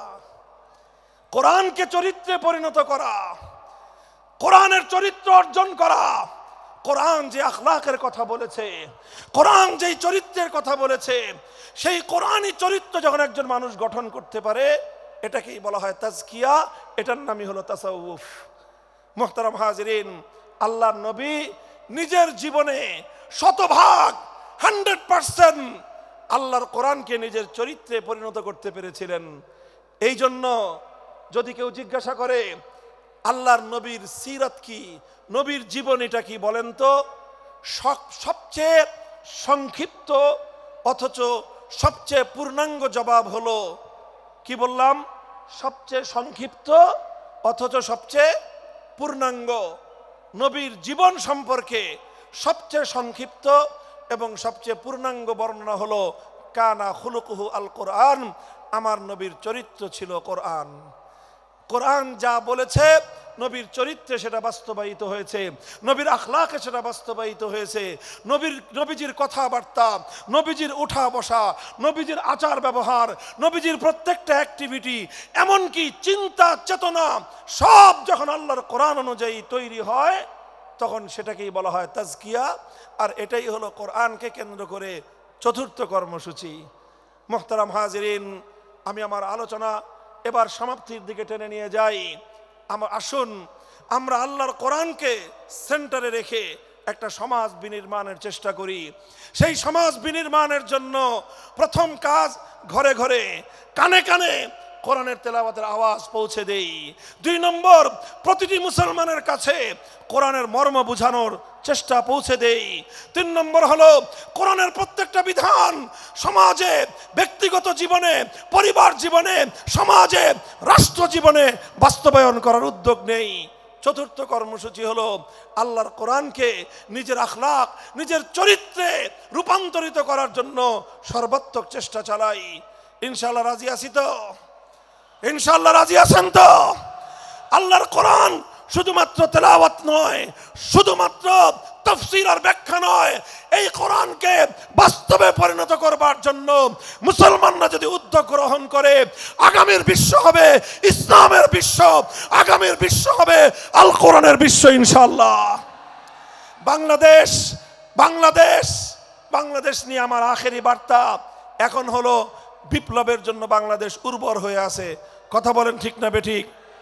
বৃষ্টির পানি পড়লে যেভাবে যেভাবে শীতকালের পরে বৃষ্টির পানি পড়ার সঙ্গে সঙ্গে ফসলের মাঠ যেমন চাষাবাদের জন্য উর্বর হয়ে যায়, আবু সাইদ, মুগ্ধ, সিফাত হাসান, এভাবে আমাদের অসংখ্য অগণিত বীর শহীদদের রক্ত ভেজায় বাংলার মাটি এখন ইসলামী বিপ্লবের জন্য উর্বর হয়ে আছে, আল কোরআনের বিপ্লবের জন্য উর্বর হয়ে আছে। এই সমাজ, এই জমিন এখন বিপ্লবী চায়। সে বিপ্লব আব্রাহাম লিঙ্কনের আদর্শের বিপ্লব নয়, সে বিপ্লব কার্ল মার্কস, মাও সেতুং আর লেনিনদের বিপ্লব নয়। বাংলার মাটি আরেকটা বিপ্লব দেখতে চায়, সে বিপ্লব হবে আল কোরআনের বিপ্লব, সে বিপ্লব হবে ইসলামী সমাজ গঠনের বিপ্লব। সেই বিপ্লবের জন্য 2000 যুবক নয়, যদি 2 লক্ষ যুবকের তাজা বুকের শাহাদাতের রক্তের প্রয়োজন হয়, সে রক্ত দেওয়ার জন্য শহীদ ঈদগাহে কারা কারা জমায়েত হবে, কারা কারা জমায়েত হবে? এটা শুধু কথার কথা না শপথ, এটা কথার কথা না শপথ, এটা অঙ্গীকার। কার সাথে? কার সাথে? ইনশাআল্লাহ এই শপথ এবং অঙ্গীকারের উপর আমরা আমাদের জীবনের অবশিষ্ট সময়গুলো অতিক্রম করার চেষ্টা করব। করবেন তো ইনশাআল্লাহ? আল্লাহ পাক কবুল করুন, তৌফিক দান করেন। 3 দিন ব্যাপী আজিমুস শান তাফসীরুল কোরআন মাহফিলের এই আয়োজন সার্থক হোক, ইসলামী সমাজ গঠনের জন্য এখান থেকে মানুষ অনুপ্রেরণা নিয়ে ঘরে ফিরুক, ঘরে ঘরে কোরআনের আলো, ঘরে ঘরে কোরআনের তেলাওয়াত, কোরআনের তালিম এবং কোরআনের হিকমতের আমল শুরু হোক। আল্লাহ আমাদের সকলকে গ্রহণ করুন, তৌফিক দান করেন।